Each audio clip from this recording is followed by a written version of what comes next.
Следующий хадис. От Абу Хурейра радиллаху та'аля, пророк алейхиссалату вассалям, который сказал: «Иза атаса ахадукум, фалякуль альхамдулилля, валякуль лаху ахуху, ярхамукаллах. Фаиза каля лаху ярхамукаллах, фалякуль лаху ядикумуллах, ва юслих балакум». Если кто-то из вас чихнет, то пусть скажет альхамдулилля, вся хвала Аллаху. И пусть скажет ему его брат: ярхамукаллах, да смеются над тобой Аллах. А если он скажет ему ярхамукаллах, то пусть он скажет: яхдикумуллах ва юслих балакум, да наставит вас Аллах и исправит ваше положение. Хадис, который передал Бухари. Если кто-то чихнет, аль-рутас, чихание, ученые говорят, что это такое. Это воздух, который пронизывает тело. И из милости Аллаха субхану ва тааля выведение этого воздуха.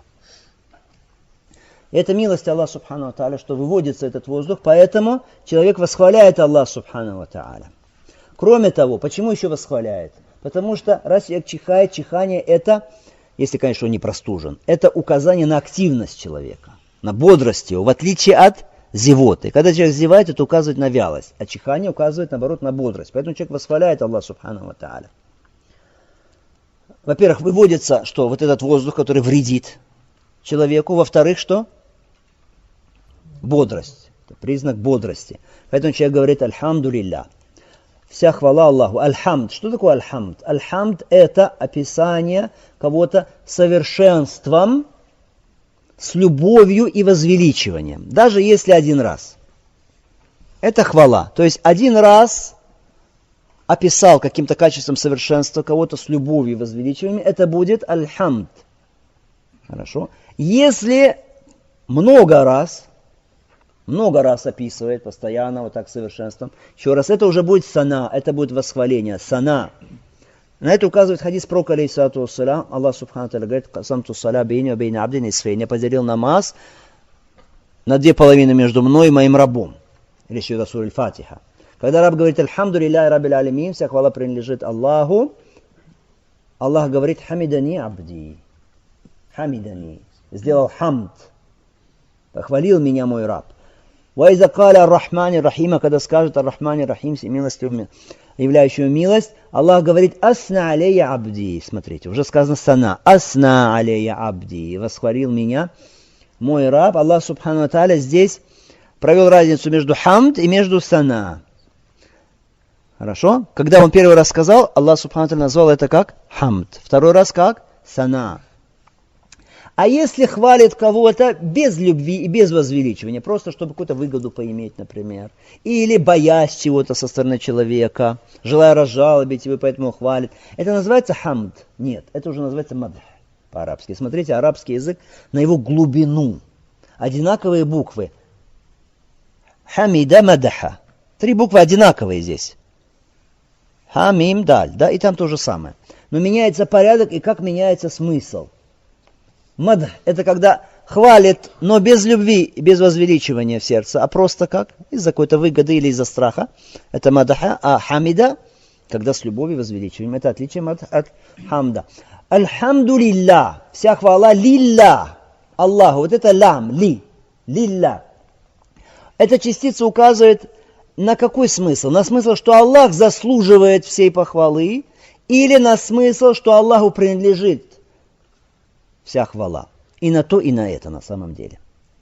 Хорошо? То есть абсолютная, совершенная хвала, хамд, заслуживает ее только Аллах субхану ва тааля. И абсолютно совершенная хвала, она принадлежит только Аллаху субхану ва тааля. Поэтому оба смысла, и истихкак, и ихтисас, для лям здесь, для частицы ли, они что? Подходят. Пусть скажет ему его брат: да смеются над тобой Аллах. Кто брат? Кто брат? Мусульманин. Значит, чихающий здесь речь о таком, о мусульманине. Хорошо. Итак, если мусульманин чихнул, сказал альхамдулилля, пусть скажет ему его брат: ярхамукаллах. Ярхамукаллах буквально, если перевести, смилуется над тобой Аллах. То есть предложение повествовательное, хабар. Но в значении чего? В значении талаб, то есть в значении дуа. То есть да смилуется над тобой Аллах. Как бы человек говорит: Аллахумма архамху, о Аллах, помилуй его. Ярхамукаллах, то есть просит человек, для этого человека милость от Аллаха. Что такое рахма? Милость, чтобы было приобретение этим человеком того, что он хочет, желанного, и отведение от него нежеланного. Вот что такое рахма. Если рахма упоминается вместе со словом магфира, прощение, тогда прощение указывает на отведение от человека нежелаемого, да? А рахма указывает на получение человеком желаемого. А если просто рахма, тогда указывает и на то, и на это. Понятно? А если он скажет ему ярхамукаллах фалиякуль лаху, то пусть ему скажет кто? Чихнувший, яхдикумуллах ва юслих балякум, да наставит вас Аллах и исправит ваше положение. Опять это предложение повествовательное. Яхдикумуллах, наставляет вас Аллах и исправляет ваше положение. Буквально так. Но в значении да, наставит вас Аллах и да исправит ваше положение. Да наставит хидая. Просьба о хидая для этого человека. Хидая, оба вида хидая. Оба вида прямого руководства, наставления на верный путь. Как в виде указания на истину, разъяснения истины, так в виде тауфика, то есть наставления сердца человека. Оба вида хидая просим для этого человека от Аллаха субхану ва тааля, ва юслих балякум, и исправит ваше положение.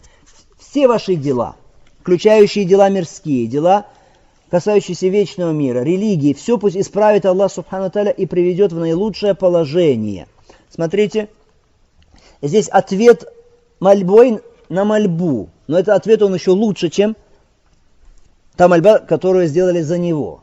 Хорошо, молитву, которую сделали за него, это лучше. Хорошо? Яхдикумуллаху сейбалякум. Ответ лучшим.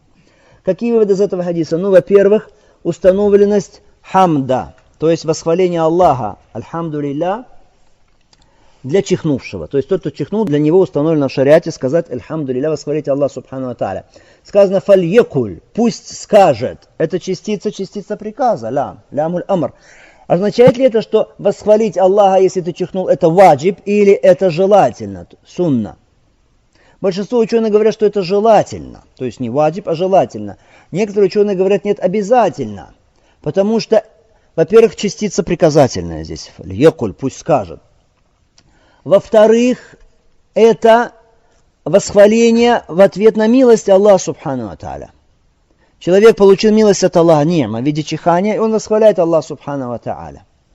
Кроме того, если он не скажет альхамдулилля, он наказывается чем? Лишением дуа за него. Ему не скажут ярхамукаллах, а лишение чего-то бывает, лишение милости бывает только за оставление ваджиба. Поэтому они говорят, сказать альхамдулилля это обязательно.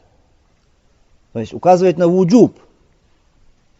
То есть это мнение о том, что сказать альхамдулилля ваджиб, это очень сильное мнение. Те, которые говорят, что не ваджиб, а желательно, они говорят, что это слова пророка, алейхиссалату вассалям. «Изаата сахадукум ва хамидаллах фашамиту». Если кто-то из вас чихнул и восхвалил Аллаха, тогда произнесите ташмид.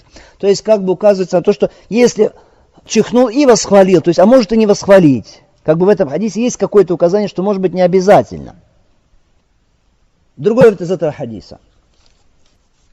Чихание это из милости Аллаха субхану ва тааля. Поэтому установлено восхваление Аллаха за это. Так же, как установлено восхваление за еду. Пророк, алейхиссалату вассалям, говорит, Аллах доволен рабом, когда он примет пищу и восхвалит Аллаха. Выпьет питье и восхвалит Аллаха. Чихание наподобие этого. Поэтому за милость восхваляет человек Аллах субхану ва тааля. Отрыжка. Входит ли она в это число? То есть, если человек, например, произвел отрыжку, нужно ли ему тоже сказать альхамдулилля или нет? Отрыжка это тоже выход воздуха, только через другие уже пути. Но есть ли хамд за это? То есть сказать альхамдулилля надо или нет? Сунна, желательно или ваджиб? Нет. Нет почему? Потому что пророк, алейхиссалату вассалям, его времена была у людей отрыжка, конечно была. Но восхваляли или нет? Говорил пророк, альхамдулилля, или сподвижников учил говорить альхамдулилля? Нет. У нас есть важное шариатское правило, внимательно. Все, причина для чего существовала во времена пророка, алейхиссалату вассалям, и если при этом пророк, алейхиссалату вассалям, этого не делал, нужно также не делать. Это называется сунна таркия, то есть сунна оставления. Если причина для чего-то была во времена пророка, алейхиссалату вассалям, была у людей отрыжка, конечно, была. Хорошо. Возможность была, восхвалить Аллаха субхану ва тааля была. Но делал это пророк, саллаллаху алейхи ва саллям, или сподвижников учил делать это? Нет. Значит, сунна это оставить. Другое дело, конечно, если человек, например, испытывал какую-то проблему, то есть он не получалось у него отрыжка, например, и скапливались газы в желудке, и он мучился там долгое время, и наконец получилось, он освободился от этих мучений. Просто за освобождение от мучений он восхвалил Аллах Субхану ва Тааля, это другое дело. Но мы сейчас говорим о чем? О постоянном произнесении «Альхамду лилля» после отрыжки, это, конечно, не установлено. Другой вот из этого хадиса, что не мусульманин, внимательно, не мусульманин не установлен для него ташмит. Потому что сказано «фалеку ляу», пусть скажет ему его брат. То есть, если иудей или христианин чихнул и сказал «Альхамду лилля», говорится ему «Ярхамукаллах»? Нет. Это касается мусульман. Поэтому передано, в хадисе Шейх Альбани назвал этот хадис достоверным, от Абу Бурда, что иудеи, они специально чихали после пророка, алейхиссалату вассалам, надеясь на то, что пророк, алейхиссалату вассалам, скажет им «Ярхамукумуллах», да смилуется над вами Аллах. Пророк, алейхиссалату вассалам, говорил им «Яхдикумуллах, да наставит вас Аллах, исправит ваше положение». Поэтому, если так кафир чихнул и сказал «Альхамду лилля», мы не говорим ему «Ярхамукаллах», потому что дуа о милости для них запрещено. Мы говорим «Яхдикумуллах», да наставит вас Аллах. Да наставит вас Аллах. Другой из этого хадиса, что если человек услышал, как кто-то восхвалил Аллаха, сказал «Альхамду лилля», то ему обязательно сказать, что «Ярхамукаллах». Вопрос, это кифая или айн, фарду кифая или фард айн. То есть все услышавшие должны сказать «Ярхамукаллах» ему, если он сказал «Альхамду лилля», или если кто-то скажет «достаточно». Есть разногласия среди ученых, но Аллаху та'аля алям, правильно, что все должны. Все должны. Это фард айн, потому что есть у нас хадис пророка, алейхиссалату вассалям, который передан у Термизи, где сказано «каждый, кто услышал, пусть скажет». Хорошо? Другой из этого хадиса, что чихнувший отвечает «Яхдикумуллах ва юслих балякум», а можно ограничиться и сказать «Яхдикумуллах» только. Хадис указан на то, как бы, да, это захир хадис, очевидный смысл, что обязательно два слова, сказать «Яхдикумуллах» и «Юслих балякум» в этом хадисе. В этом хадисе конкретно ничего не сказано о том, что должен делать чихнувший, как себя вести. Но есть другие хадисы, которые указывают на норму чихания. На то, что когда человек чихает, ему нужно прикрываться рукой или прикрываться одеждой. Как это передано в хадисе от Абу Хурайры, ради Аллаху та'аля ан. Сказано, что пророк, алейхиссалату вассалам, когда он чихал, то он клал на свой рот руку, то есть закрывал рот рукой или одеждой. Поэтому, когда человек чихает, он должен закрывать либо рукой, либо одеждой. Тем более, когда что-то он боится, что что-то вылетит у него изо рта при этом, будет неприятно окружающим, поэтому нужно закрывать. Смотрите, сунна пророка, алейхиссалату вассалам, сколько веков назад, это одно из доказательств, что это посланник от Всевышнего Аллаха. Эти нормы нравственности, эти нормы поведения, что касается западного общества, то они дошли до этого сравнительно недавно. Хорошо? Когда поняли, что там бактерии, когда и то и сё, тогда закрываться надо, тогда маски надо одевать и все, или одежды прикрываться, хорошо? Пророк, алейхиссалату вассалам, учил этому нас сколько лет назад.